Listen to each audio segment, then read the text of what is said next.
Madame et Monsieur le Préfet, Monsieur le Directeur Général de l'ARS, cher Claude Évin, Monsieur le Président du Conseil de Surveillance, Monsieur le Président de la CME, Mesdames, Messieurs les Présidents d'université, Mesdames, Messieurs les doyens, Monsieur le Directeur Général de l'INSERM, Mesdames, Messieurs, chers amis. L'an dernier, à la même époque, je vous annonçais une année 2011 qui serait une année de mouvement. Vous êtes aujourd'hui présents et je voulais vraiment vous remercier, vous qui êtes nos partenaires, les groupes hospitaliers, les universités, ceux qui sont dans les hôpitaux, les services généraux, les services centraux, pour ce travail que nous avons fait ensemble en 2011. L'assistance publique Hôpitaux de Paris est une grande maison. On le dit souvent, avec ce terme, qui est un très beau terme. C'est une grande maison. Et c'est une maison, Raoul Breillet l'a dit, Loïc Capron l'a dit, qui souhaite que l'excellence soit durablement proposée à tous. C'est pour ça que nous sommes un CHU avec un U majuscule, parce que nous pouvons proposer l'excellence à tous. En 2011, nous avons fait beaucoup de choses. Nous avons posé le socle de ce qui est notre action. Les 12 groupes hospitaliers, les directeurs de groupe avec leurs collaborateurs, leur communauté médicale, cette refonte que nous avons faite sur les pôles hospitalo-universitaires qui a conduit à la mise en place et qui maintenant mène les actions, et tout le travail qui a été fait dans des spécialités qui devaient être travaillées supra-groupe hospitalier. Et sans les citer toutes, je voudrais en citer quelques-unes. La pédiatrie spécialisée, la chirurgie de l'obésité, la biologie, l'oncologie, et bien sûr des sujets difficiles comme la chirurgie cardiaque, les neurosciences.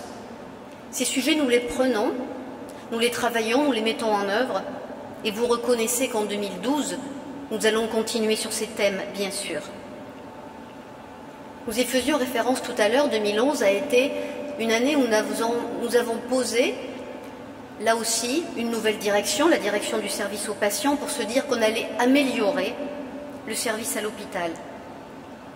Le travail qui a été fait avec les associations de patients, avec les médecins de ville, pour les écouter, pour écouter ce qu'ils disent, pour écouter la manière dont ils nous apprécient, là où ils nous mettent des bonnes notes, là ils nous disent « vous devriez progresser ».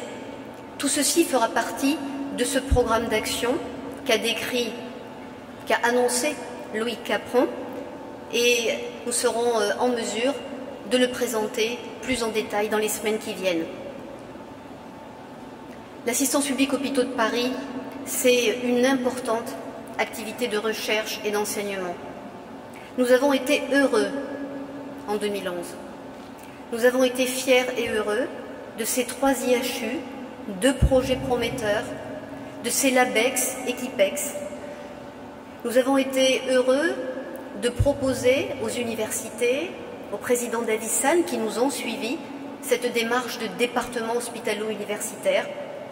Et nous sommes heureux de pouvoir ainsi avancer sur nos 3 piliers que sont le soin, l'enseignement et la recherche. Ils sont mêlés et ils se fortifient l'un l'autre. Nous avons également, en 2011, mis en œuvre de nouvelles modalités de dialogue social avec les organisations syndicales pour faire en sorte que ce dialogue soit nourri et productif. Enfin, pour conclure l'année 2011, il faut aussi parler de la réorganisation du siège, un siège plus ramassé, plus stratège, qui se veut au service des groupes hospitaliers et des pôles hospitalo-universitaires pour pouvoir encore mieux réussir les objectifs. Nous avons maintenant dans les groupes hospitaliers des CME locales qui sont à la manœuvre pour les transformations, et nous avons maintenant très nouvellement nommé dans la CME centrale un nouveau président de la CME, Loïc Capron, un vice-président, Georges Seban, que je voudrais saluer et leur dire combien je serai heureuse de travailler avec eux sur le programme qui sera le programme de 2012 et des années qui viennent. Et je voudrais aussi remercier très chaleureusement Pierre Coria et Yves Aigrin pour tout le travail que nous avons mené ensemble. Ça a été un travail intense, ça a été pour moi une collaboration heureuse et je voudrais vraiment les en remercier. Je pense que nous disposons de tout maintenant pour être capables de continuer notre mission, notre travail de transformation au service de nos patients. Et 2012 va être une année intense. Je dirais que pour moi, 2012 va être une année paradoxale. Une année paradoxale parce que, nous le savons, Raoul Brillet l'a dit, ça sera une année de contraintes financières, de nouveau. Une année dans laquelle nous allons continuer à investir, mais nous devons faire des choix de manière douloureuse. Parce que faire des choix, ça veut dire dire oui et dire non. Ou être capable de dire on le fera plus tard. Après une année 2011 dans laquelle nous avons montré notre efficacité, puisque nous avons produit 100 millions d'euros d'efficience, nous allons en 2012 nous mettre sur une trajectoire qui sera une trajectoire de pilotage et de volonté de retour à l'équilibre. Et nous le savons. Donc, c'est une année de contraintes, et nous le savons, et pourtant, je dis que cette année est paradoxale, parce qu'en même temps que l'on parle de ces investissements qui sont difficiles, parce qu'on ne peut pas tout faire, il va sortir de terre, et nous allons avoir le bonheur d'inaugurer des bâtiments et des projets de soins absolument extraordinaires. Après une année 2011, où nous avons ouvert le nouveau Rothschild, la maternité de Louis Mourier, le bâtiment de cardiologie de la Pitié-Salpêtrière, la première tranche des blocs d'Avicenne, nous le savons, dans quelques semaines, très bientôt, nous allons inaugurer la nouvelle maternité de Port-Royal, puis le bâtiment Laennec, Paul Mère-Enfant de Necker, ensuite le bâtiment Buca à Tenon pour les urgences chirurgicales, et enfin ici, à Corentin-Selton, le centre de SSR et de psychiatrie, sans oublier le service des Grands Brûlés à l'hôpital Saint-Louis. Et toutes ces nouvelles structures qui sont bâties l'ont été avec des projets médicaux qui ont naturellement été revisités. Parce qu'entre le moment où on a décidé de faire ces nouveaux hôpitaux et aujourd'hui, la manière de soigner a changé et nous avons revisité les projets parce qu'on veut le meilleur du soin avec aussi les méthodes et les organisations qui soient les meilleures. Mais il y a aussi d'autres projets. Et les autres projets que je voudrais citer, c'est évidemment celui de l'Hôtel-Dieu, le futur hôpital hospitalo-universitaire, sur lequel nous travaillons beaucoup. Et nous avons récemment déposé auprès de l'ARS, sur le bureau de Claude Évin, une demande d'accompagnement financier dans le cadre d'Hôpital 2012 qui porte sur les blocs de réanimation et la biologie de Henri Mondor, et dans les jours qui viennent, un dossier sur la rénovation du bâtiment Larrey à Avicenne.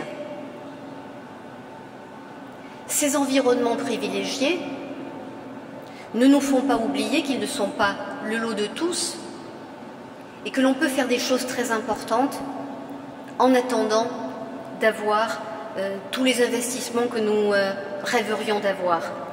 C'est la raison pour laquelle j'ai souhaité qu'en 2012, on puisse placer nos efforts, nos ambitions, sous le signe de l'attention aux conditions de travail. L'attention aux conditions de travail pour nos personnels, pour les 50 000 soignants qui tous les jours, prennent en charge nos patients dans nos hôpitaux. Ce que nous savons, c'est que la satisfaction des agents et la satisfaction des patients sont complètement corrélées. Et quand on travaille sur les conditions de travail, on travaille aussi sur l'amélioration de la relation entre le patient et le personnel. J'avais déjà dit que dans les programmes prioritaires, celui sur les conditions de travail était un des programmes prioritaires, mais je voudrais y mettre une emphase toute particulière en 2012. Parce que nous savons que nous avons des sujets d'attractivité et de fidélité de nos personnels, et parce que ce sujet est un sujet d'intérêt majeur tous les jours. Nous allons lancer des actions pilotes et déployer dans tous les groupes hospitaliers ce programme. Pour ça, il faudra l'attention de tout le monde, bien sûr. Les directeurs de groupes hospitaliers, les directeurs de ressources humaines dans les groupes hospitaliers, les coordonnateurs généraux de soins, les présidents de CMEL, les trios de pôle, les chefs de service, les cadres supérieurs et de proximité, tout le monde. Et c'est normal, parce que ces sujets sont des sujets qui nous concernent tous. Le siège est là pour aider, pour mettre en place des méthodes qui peuvent nous permettre d'aller plus vite sur ces sujets. Nous avons engagé l'année dernière un certain nombre de programmes prioritaires qui ont été menés de manière très exceptionnelle par des responsables de terrain et je voudrais vraiment les en remercier. Les médecins qui ont accepté de prendre en charge, en plus de leur activité, ces programmes, les soignants qui ont accepté de le faire, et je voudrais vraiment leur dire merci. La plupart de ces programmes sont en phase de déploiement systématique à l'intérieur de nos 12 groupes hospitaliers. Et certains d'entre eux ont fait l'objet de communication. Je parlerai de la chirurgie ambulatoire ou des blocs opératoires. C'est parce que nous pensons que là, les améliorations sont certaines et peuvent aller vite. Mais au-delà des conditions de travail dont je viens de vous parler, évidemment, il y a deux programmes sur lesquels je vais vous demander collectivement d'apporter beaucoup d'attention et vous allez comprendre pourquoi. C'est l'amélioration du codage des actes et le recouvrement des factures. Évidemment que dans un moment où nous avons besoin d'avoir du cash, c'est-à-dire de l'argent qui rentre vite chez nous, parce qu'il y a une tension là-dessus, on a vraiment du potentiel pour accélérer ces programmes. On a commencé en 2011, on voit ce que nous pouvons obtenir, et là-dessus aussi, il faut en faire des priorités pour nous. L'année 2012 sera aussi une année paradoxale parce que nous avons déjà beaucoup travaillé et nous allons continuer à le faire sur des sujets qui sont des sujets d'ambition et sur lesquels nous devons réussir. Je voudrais en citer quelques-uns. Développer notre système d'information, continuer à développer notre système d'information, que ce soit de gestion ou patient, préparer la certification HAS, préparer la certification comptable. Tout ça, ce sont des actions dans la durée qui sont difficiles et sur lesquelles nous sommes tous engagés.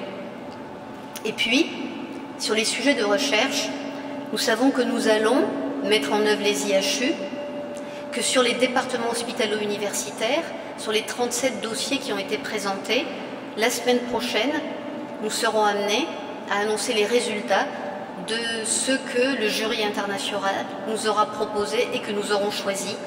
Et là aussi, ça sera un label d'excellence, de l'excellence et surtout de la lisibilité de notre excellence, à la fois pour nos partenaires et pour nos patients. Nous sommes également, vous le savez, en train de travailler pour remettre des réponses à l'appel d'offres cancer qui a été publié. Et là aussi, 2 projets seront des projets qui pourront être portés par l'assistance publique. C'est dire combien ces sujets sont des sujets qui nous mobilisent. Je voudrais, pour terminer, dire combien cette année 2011 a été constructive pour nous dans nos relations avec l'ARS.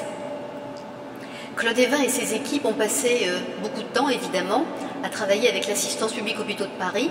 Nous sommes un acteur d'importance sur le territoire, mais nous avons en qualité, je pense, travaillé et porté à la fois des projets et Claude Évin a pu prendre des décisions sur des dossiers qui ont été bien instruits.